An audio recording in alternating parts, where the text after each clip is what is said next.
الحمدللہ والصلاۃ علی رسول اللہ اما بعد فاعوذ باللہ من الشیطان الرجیم بسم اللہ الرحمن الرحیم الف لام را تلک آیات الکتاب المبین صدق اللہ العظیم۔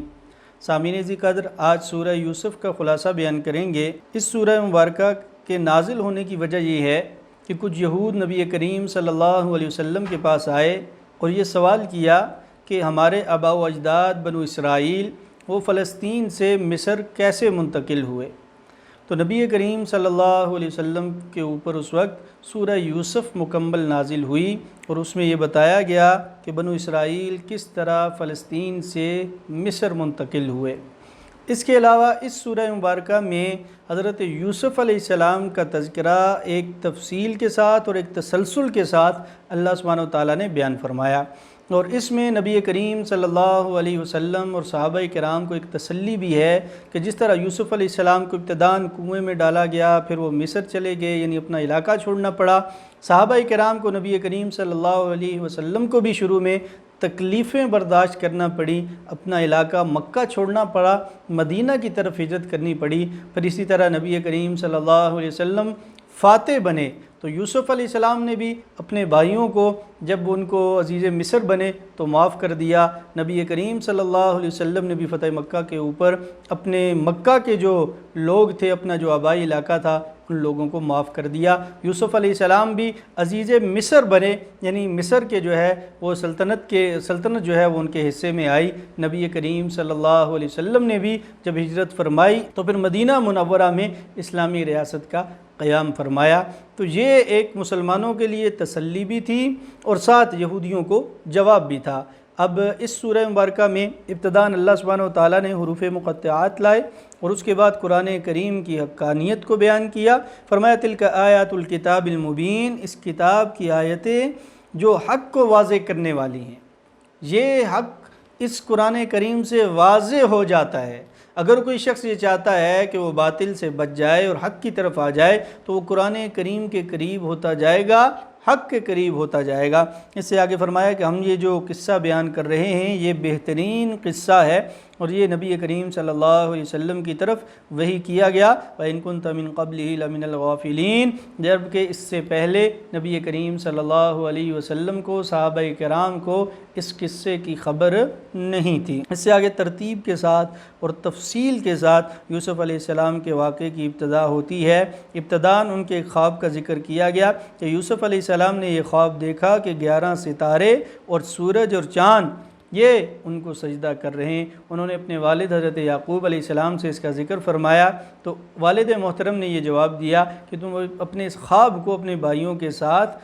ڈسکس مت کرنا، شیئر مت کرنا، ہو سکتا ہے وہ کوئی تمہارے خلاف کوئی تدبیر چلیں۔ یعنی کہ یعقوب علیہ السلام اس خواب کی تعبیر جان چکے تھے کہ اللہ سبحانہ و تعالیٰ نے ان کو ایک مقام اور رتبہ دینا ہے، اور یوسف علیہ السلام کے ساتھ حضرت یعقوب علیہ السلام کی ویسے بھی ایک خاص محبت تھی، تو باقی بھائی جو تھے وہ حسد کیا کرتے تھے۔ پھر یہی حسد کا نتیجہ تھا کہ انہوں نے یہ پروگرام بنایا، یہ پلان کیا کہ یوسف علیہ السلام کو نعوذ باللہ قتل کر دیا جائے یا کسی اور زمین پر پھینک دیا جائے تاکہ یہ ہمارے والد محترم کی نظروں سے اوجھل ہو جائیں۔ وَتَكُونُوا مِن بَعْدِهِ قَوْمًا صَالِحِينَ، اور اللہ کا قرآن کہتا ہے کہ انہوں نے پھر مشورے میں یہ بھی طے کیا کہ اس کے بعد ہم توبہ کر لیں گے اور ہم نیک بن جائیں گے۔ تو یہ طریقہ بھی مناسب نہیں ہے کہ انسان توبہ پہ امید لگا کر گناہ کرتا چلے، گناہ پہ گناہ کرتا چلے، گناہ پہ گناہ کرتا چلے اور یہ اپنا مزاج بنا لے کہ بعد میں توبہ کر لوں گا۔ نامعلوم کس وقت، کس جگہ، کس وقت، کس حالت میں، گناہ کی حالت میں، کسی برائی کی حالت میں موت واقع ہو جائے، اس لیے گناہ سے بچنا چاہیے۔ بہرکیف انہوں نے پھر یہ پلان کیا کہ حضرت یوسف علیہ السلام کو کسی اندھے کنویں میں ڈال دیتے ہیں، وہاں سے کوئی قافلہ آئے گا اور ان کو ساتھ لے جائے گا۔ انہوں نے حضرت یعقوب علیہ السلام سے اجازت چاہی کہ ہم حضرت یوسف علیہ السلام کو اپنے ساتھ لے کر جائیں گے، لیکن یعقوب علیہ السلام نے اجازت نہ دی۔ جب انہوں نے اصرار کیا تو یعقوب علیہ السلام نے ان کو اجازت دے دی۔ جب وہ یوسف علیہ السلام کو ساتھ لے کر گئے تو اندھے کنویں میں پھینک دیا، پھر واپس روتے ہوئے آئے اور ساتھ ایک قمیض اور اس کے اوپر خون لگا ہوا، اور کہنے لگے فَأَكَلَهُ الذِّئْبُ، اے ہمارے والد محترم، ہم نے اپنے بھائی یوسف علیہ السلام کو سامان کی نگرانی کے لیے بٹھایا، لیکن وہاں پر ایک بھیڑیا آیا پیچھے سے اور وہ حضرت یوسف علیہ السلام کو مار کر چلا گیا۔ تو ان کے جو والد محترم تھے حضرت یعقوب علیہ السلام، فرمایا صبر جمیل، اب تو میرے لیے صبر ہی بہتر ہے، کہ صبر کے علاوہ اور کیا چارہ ہے، میں اب کیا کہہ سکتا ہوں۔ واللہ المستعان علی ما تصفون، اور اللہ ہی مددگار ہے، یہ جو باتیں یہ لوگ بنا رہے ہیں اس پہ تو اللہ ہی مدد کر سکتا ہے میری، اللہ کے علاوہ کوئی مدد کرنے والا نہیں ہے۔ یوسف علیہ السلام کو قافلے والے لے گئے، پھر وہاں سے آگے یوسف علیہ السلام کے حسن کا چرچا ہوا مصر میں، وہاں پہ پھر عزیز مصر نے خریدا، اس نے اپنے گھر میں رکھا، اپنا لے پالک بنایا، پھر وہاں پہ یوسف علیہ السلام پلے اور بڑے۔ وَلَمَّا بَلَغَ أَشُدَّهُ آتَيْنَاهُ حُكْمًا وَعِلْمًا وَكَذَلِكَ نَجْزِي الْمُحْسِنِينَ، یوسف علیہ السلام پھر جب جوان ہوئے، اللہ نے حکمت بھی عطا کی، اللہ نے علم بھی عطا کیا، اور پھر اس کے بعد جو عزیز مصر کی بیوی تھی زلیخا، وہ اپنا اس نے ایک مکار چہرہ سامنے آیا اس کا، شیطان نے اس کو ورگلایا اور اس نے یوسف علیہ السلام کو نعوذ باللہ گناہ کی دعوت دی۔ قرآن نے اس کا بھی ذکر کیا کہ اس نے سارے کے سارے دروازے بند، وغلقت الابواب وقالت ہیت لک، کہ یوسف علیہ السلام کو سارے محل کے دروازے بند کر کے کہنے لگی ہیت لک، کہ آ جاؤ اب گناہ کی طرف۔ لیکن یوسف علیہ السلام جو اللہ کے برگزیدہ پیغمبر تھے، کیا خوبصورت انداز میں انہوں نے جواب دیا، فرمانے لگے قال معاذ اللہ، میں اللہ کی پناہ میں آتا ہوں، اس گناہ میں مبتلا نہیں ہو سکتا۔ انہ ربی احسن مثوایا انہ لا یفلح الظالمون، وہ میرا آقا ہے، اس نے مجھے اچھی طرح رکھا ہے اور ظالم لوگ کبھی بھی کامیاب نہیں ہوتے۔ بعض مفسرین اس سے مراد عزیز مصر لیتے ہیں اور بعض اس سے مراد اللہ جل شانہ کی ذات لیتے ہیں، یعنی وہ عزیز مصر جس نے مجھے پالا بڑا کیا، کھلایا پلایا، اب اس کی عزت آبرو کے ساتھ میں کھیلوں تو یہ میرا ضمیر اس بات کی اجازت نہیں دیتا۔ تو یہ ایک ہمیں سبق دیا قرآن کریم نے کہ جو آپ کے ساتھ احسان کرے، جو آپ کے ساتھ نیکی کرے، جو آپ کو بھلائی کی طرف لے کر آئے، اس کی عزت، اس کی آبرو، اس کے مال کا خیال رکھنا پھر آپ کے لیے ضروری ہے۔ اور دوسرا معنی جو مفسرین نے لیا، کس سے مراد اگر اللہ لیا جائے کہ انہ ربی احسن مثوایا، وہ میرا آقا ہے، اس نے مجھے اچھی طرح رکھا، یعنی اللہ کے کتنے انعامات ہیں، اللہ نے کتنے اچھے طریقے سے ہمیں رکھا ہوا ہے۔ تو جب بھی کوئی گناہ کا موقع مل جائے تو انسان اللہ کے انعامات کو یاد کرنا شروع کر دے، اللہ نے مجھے کتنے انعامات میں رکھا ہوا ہے، کتنی سہولتوں میں رکھا ہوا ہے، کتنی آسائشوں میں رکھا ہوا ہے، اس کے باوجود میں اس اللہ کی نافرمانی کروں تو ظالم لوگ تو کبھی کامیاب نہیں ہوتے۔ فرمایا وَلَقَدْ هَمَّتْ بِهِ وَهَمَّ بِهَا لَوْلَا أَن رَّأَىٰ بُرْهَانَ رَبِّهِ، کہ یوسف علیہ السلام کے دل میں بھی خیال آ چلا تھا اگر وہ اپنے رب کی دلیل کو نہ دیکھ لیتے،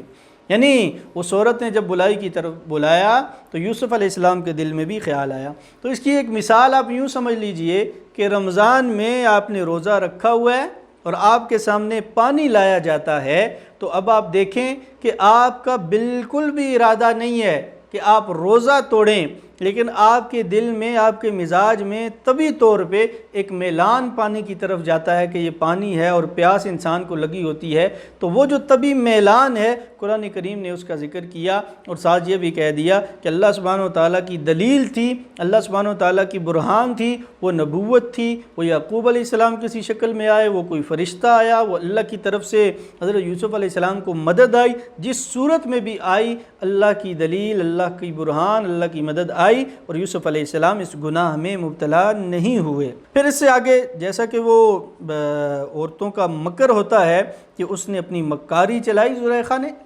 قالت ما جزاء من اراد باهلك سوءا الا ان يسجن او عذاب الیم، پھر جب اس نے دیکھ لیا کہ لوگ جمع ہو گئے، عزیز مصر نے دیکھ لیا یوسف علیہ السلام اس کے ساتھ ہیں، یوسف علیہ السلام بھاگ رہے ہیں، پیچھے پیچھے وہ بھاگتی آ رہی ہے، پھر اس نے مکر کیا، کہنے لگی کہ عزیز مصر جو تمہاری عزت کے ساتھ برائی کرنے کا سوچے تو اس کی سزا کیا ہو سکتی ہے، اس کو دردناک عذاب دیا جائے، اس کو سخت سے سخت سزا دی جائے، اس کو جیل میں ڈال دیا جائے، یہ اس طرح کی باتیں کرنا شروع کر دی اس نے۔ یوسف علیہ السلام نے فرمایا کہ اس نے مجھے ورگلایا، تو پھر جب یہ مکالمہ شروع ہوا تو ان کی قوم کے ایک شخص نے کہا کہ اس میں اب یوں فیصلہ کیا جائے کہ یوسف علیہ السلام کی قمیض اگر آگے سے پھٹی ہے تو پھر یوسف علیہ السلام کی غلطی ہے، اور اگر یوسف علیہ السلام کی قمیض پیچھے سے پھٹی ہے تو پھر زلیخا کی اس عورت کی غلطی ہے۔ جب دیکھا گیا تو قمیض وہ جو ہے وہ پیچھے سے پھٹی ہوئی تھی یوسف علیہ السلام کی، تو اس کے بعد یہ ثابت ہو گیا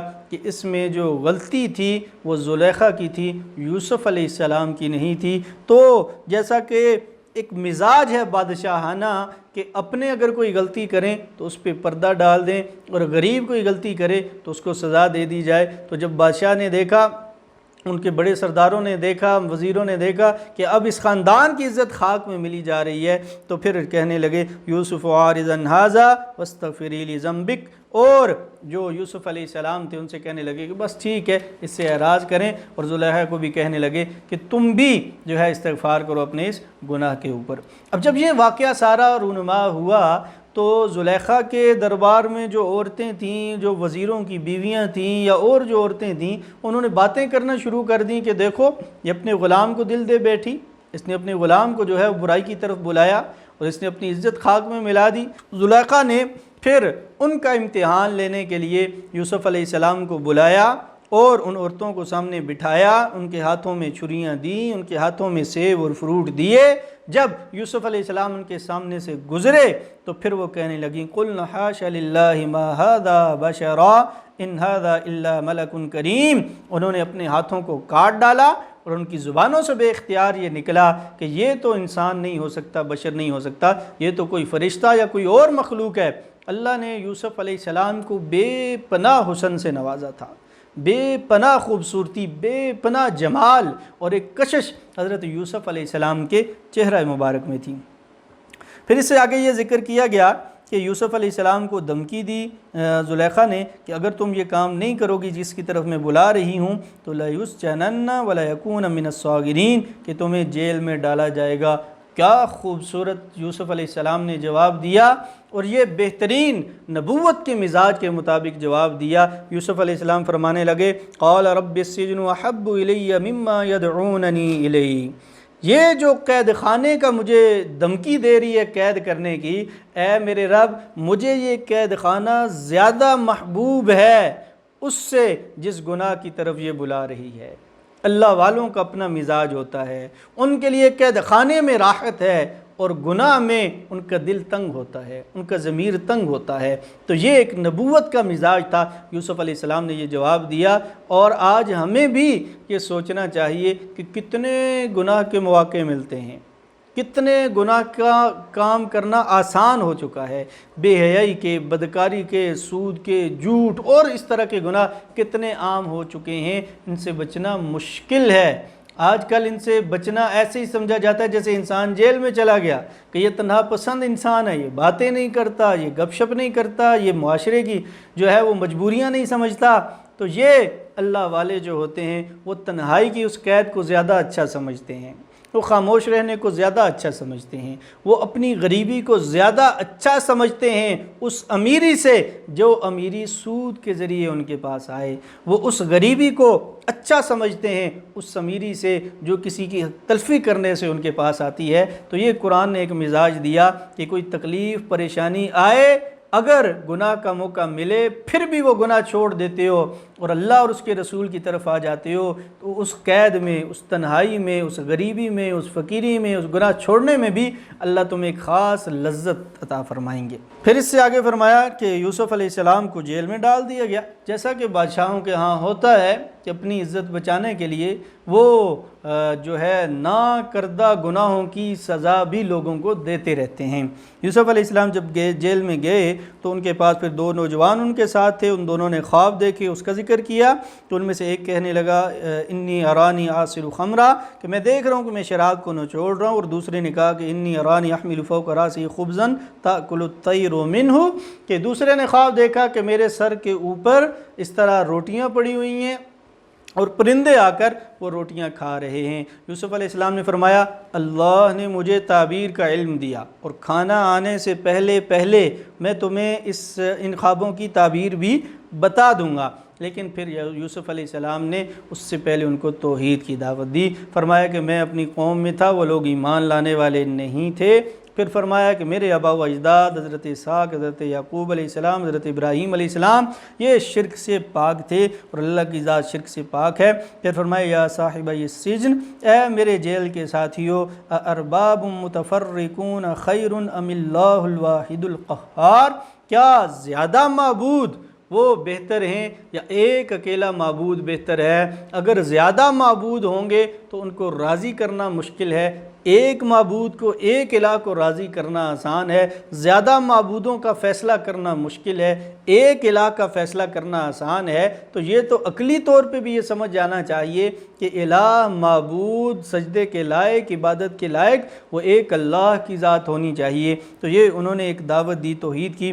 پھر ان کو تعبیر بتائی کہ جو شراب نچوڑ رہا تھا وہ شراب نچوڑے گا، وہ بادشاہوں کی شراب نچوڑے گا، وہ دربار کی شراب نچوڑے گا، اور جس کے سر سے پرندے جو ہیں وہ اچک رہے تھے، روٹیاں کھا رہے تھے، اس کو سولی چڑھا دیا جائے گا۔ یوسف علیہ السلام نے اس سے کہا، جس کو آزاد کیا جانا تھا، جس نے شراب نچوڑنی تھی، کہ تم نے پھر دربار میں جا کے میرا ذکر کرنا ہے کہ ایک بے گناہ شخص اس طرح قید میں ہے۔ لیکن اللہ فرماتے فنساہ الشیطان، شیطان نے اس کو یوسف علیہ السلام کا یوں ذکر کرنے سے جو ہے وہ بلا دیا۔ پھر عزیز مصر نے ایک خواب دیکھا،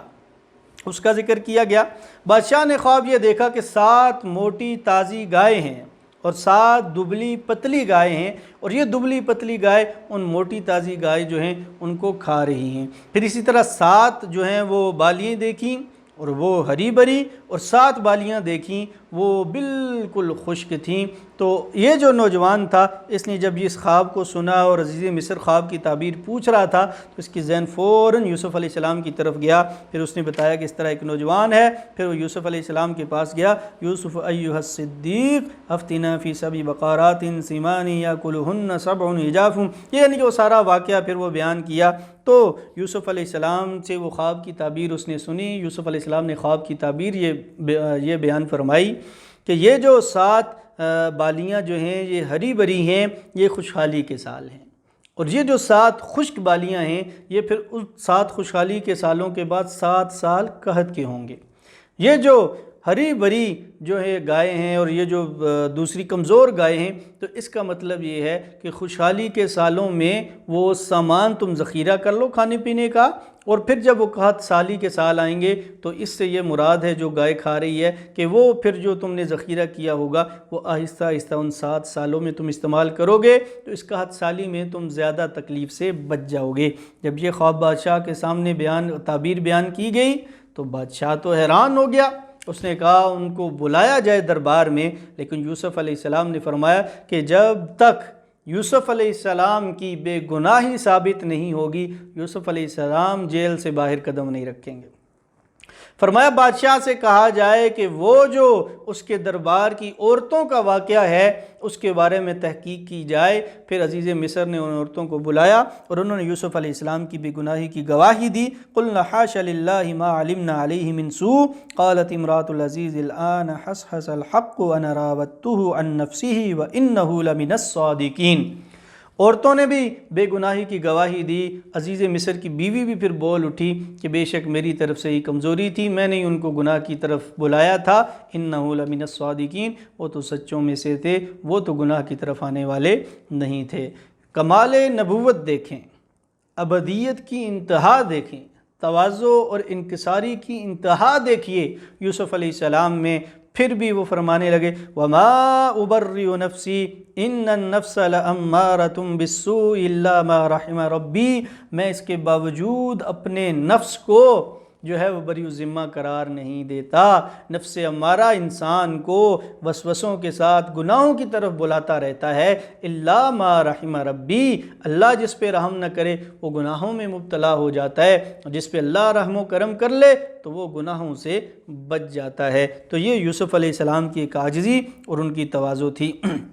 یوسف علیہ السلام کو پھر وزیر خزانہ بنایا گیا۔ پھر جب یہ حالات خراب ہوئے تو یہ مصر کی قحط سالی پھر فلسطین تک بھی جا پہنچی۔ اب یوسف علیہ السلام کے جو بھائی تھے وہ یوسف علیہ السلام کے پاس آئے، وجاء اخوۃ یوسف فدخلوا علیہ فعرفہم وہم لہ منکرون، یعنی یوسف علیہ السلام نے ان کو پہچان لیا کہ یہ وہی ہیں جو میرے بھائی ہیں، اور وہ یوسف علیہ السلام کو نہ پہچان سکے۔ باہر کیا، اب یوسف علیہ السلام سے انہوں نے غلہ لیا اور یوسف علیہ السلام سے کہنے لگا ہمارا ایک بھائی وہاں بھی ہے تو آپ جو ہے اس کے لیے بھی غلہ دے دیں۔ یوسف علیہ السلام سمجھ گئے کہ یہ بنیامین کی بات کر رہے ہیں جو ان کے بھائی تھے، فرمایا ان کو ساتھ لے کر آنا تو میں تمہیں غلہ دوں گا، اور اگر ان کو ساتھ نہیں لاؤ گے تو تمہیں بھی غلہ نہیں ملے گا۔ تو یہ ایک طریقہ تھا کہ وہ ساتھ آ جائیں۔ انہوں نے پھر حضرت یعقوب علیہ السلام سے جب کہنے لگے کہ ہم جو ہے بنیامین جو یوسف علیہ السلام کے بھائی تھے ان کو ساتھ لے کر جائیں گے، تو یعقوب علیہ السلام سے بڑی اصرار کے ساتھ باہر کیف وہ لے آئے۔ پھر یوسف علیہ السلام نے ان کو اپنے ساتھ بٹھایا، قال انی انا اخوک فلا تبتئس بما كانوا يعملون، کہ میں تمہارا بھائی ہوں یوسف، اور فرمایا یہ جو تمہارے ساتھ معاملہ کرتے رہے یزید حسد اناد یا تمہارے حقوق ادا کرنے میں انہوں نے لیت و لال سے کام لیا، اس پہ رنجیدہ مت ہونا۔ تو یہ اپنے بھائی کو ایک تسلی بھی دی۔ پھر ایک ترکیب اختیار کی، یوسف علیہ السلام نے اپنے بھائی کو اپنے پاس روک لیا۔ تو پھر یہ یوسف علیہ السلام کا سارا واقعہ تفصیلاً آگے اللہ سبحانہ و تعالیٰ نے بیان فرمایا۔ پھر جب یہ بات حضرت یعقوب علیہ السلام کو پتہ چلی کہ بنیامین کو بھی روک لیا گیا تو فرمانے لگے قال انما اشکو بثی وحزنی الی اللہ وعالم من اللہ ما لا تعلمون، میں اپنے رنج اور غم کی فریاد صرف اور صرف اللہ کے سامنے پیش کرتا ہوں۔ دیکھیں یوسف علیہ السلام بھی چلے اور دوسرا بیٹا بنیامین بھی چلا گیا، اس کے باوجود اپنا غم، اپنا رنج، اپنا جو درد دل ہے وہ اللہ کے سامنے پیش کر رہے ہیں۔ تو یہ اللہ سے تعلق تھا حضرت یعقوب علیہ السلام کا، اور یہ پیغمبرانہ مزاج ہے کہ انسان کے اوپر کوئی مصیبت، کوئی پریشانی، کوئی تکلیف، کوئی نقصان آئے تو انسان اللہ کی طرف متوجہ ہو جائے، اس رنج کو، اس غم کو، اس تکلیف کو اللہ کے ساتھ شیئر کرے۔ اللہ سبحانہ و تعالیٰ راستے نکالنے والے ہیں۔ بہرکیف اس سے آگے پھر تفصیلاً جو ہے حضرت یعقوب علیہ السلام کے بیٹوں کا واپس آنا اور یوسف علیہ السلام کے پاس جانا۔ پھر یوسف علیہ السلام نے جب پاس گئے تو یوسف علیہ السلام کو انہوں نے پہچان لیا۔ یوسف علیہ السلام نے فرمایا کہ ہاں قال انا یوسف وہذا اخی، میں یوسف ہوں، یہ میرا بھائی بنیامین ہے، قد من اللہ علینا، اللہ نے ہمارے اوپر احسان کیا۔ اللہ نے احسان نہ کیا ہوتا تو میں آج عزیز مصر نہ ہوتا، میں آج وزیر خزانہ نہ ہوتا، میں آج تمہارے اوپر یہ احسان نہ کر رہا ہوتا۔ کہ اللہ نے احسان کیا، اور ساتھ یہ بتا بھی دیا کہ اللہ نے کیوں احسان کیا۔ فرمایا انہ من یتقی ویصبر فان اللہ لا یضیع اجر المحسنین، جو اللہ کا ڈر اپنے دل میں بٹھا لے، جو تکلیفوں اور مصیبتوں اور پریشانیوں پہ صبر کی جو ہے وہ ایک